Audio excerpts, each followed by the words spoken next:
karon kin abot naman ta sa balay sa kumugulang, gipicture-picturean din ako ang iyahang handa. Ano iyang handa? Ihaning paluwagan para sa iyang birthday. Dahil na siya duha ka litsyong baboy, gikutad ang isa nasa taas kay ang katong mga bisita niya ng mga kontraktor. Di adto man sa taas ang mga kontraktor. Dagko bikin na sila og kuan niya. Dito sila ikuan pakaon sa ubos dito sa taas. La isa pud ka litsyon ila dadto, buo to ila dadto na sa taas.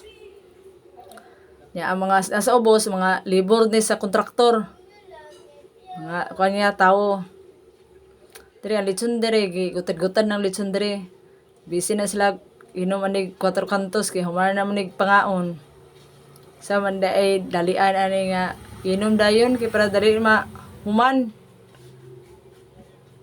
Kato sa pikas classmate sa ako ang pag-umangkon. Ang pang-invite niya yung mga classmate. Na ulahi gaon, ulahi abot, magpay pangaon nila. Wala ang birthday girl, magulang. Naaw siya naog kay abot ng uban. Sugod na kay nanginit na ang lawas. Sugod na kanta. Tay-tay-tay ng karni kanta ani.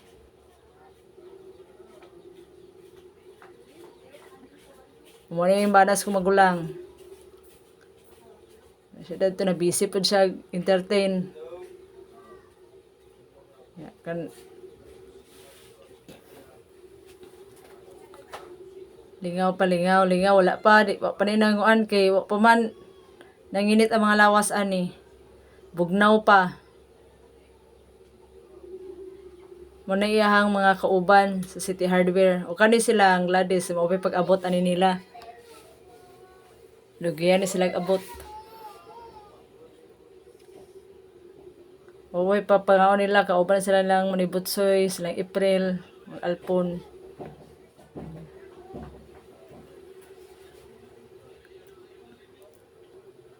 Bikaw, mananong pangaon kay sakto po pag-abot na mga nangaon na yun. Nadire, sugda na kanta. Pagkada pre sa kuang magulang. Kauban niya sa una sa City Hardware. Ubay-ubay ang mga kauban ani.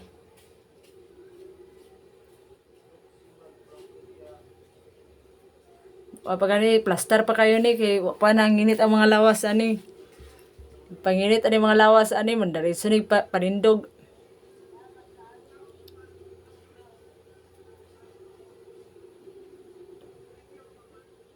Muna ni siya ending. Wala jud.